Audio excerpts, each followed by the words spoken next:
যাকে আল্লাহ তাআলা ভালোবাসে বেশি তাকে আল্লাহ কষ্ট দেয় বেশি, বিপদ দেয় বেশি, পেইন দেয় বেশি, চাপ দেয় বেশি।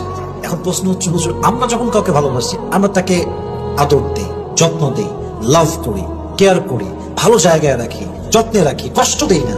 কিন্তু আল্লাহ কেন কষ্ট দেয়? আল্লাহ কেন পেইন দেয়? আল্লাহ কেন বালা দেয়? কেন বিপদ দেয়? কেন কষ্ট দেয়? কেন দুঃখ দেয়? The question is really authentic. Okay, প্রশ্ন ঠিক আছে, বাট উত্তর খুবই সোজাসাপটা। আল্লাহ যাকে কষ্ট দেয় বেশি, এটাই আল্লাহ তাআলার প্রমাণ যে আল্লাহ তাকে পরকালের জীবনে অনেক বড় পুরস্কার দিবে, অনেক বড় জান্নাত দিবে, অনেক বড় রিওয়ার্ড দিবে। তাই আল্লাহ তাআলা পরীক্ষা করছে, এবং যত দূর আপনি পাস করবেন, যতটুকু পাস করবেন, আল্লাহ আপনাকে তার চাইতে বড় পুরস্কার দান করবে। সুবহানাল্লাহ পড়বেন না আপনারা? তো আল্লাহ আপনাকে ভালোবাসে কিনা এটা বড় একটা প্রমাণ হচ্ছে আপনার জীবনে দুঃখ কষ্ট কতটুকু। যত দুঃখ তত আল্লাহ তাআলা ভালোবাসে, যত বিপদ তত আল্লাহ ভালোবাসে। যত আল্লাহ বিপদ দিচ্ছে এর মানে এটা যে আল্লাহ আপনাকে বিশাল বড় পুরস্কার দেবে। সুবহানাল্লাহ পড়েন সবাই।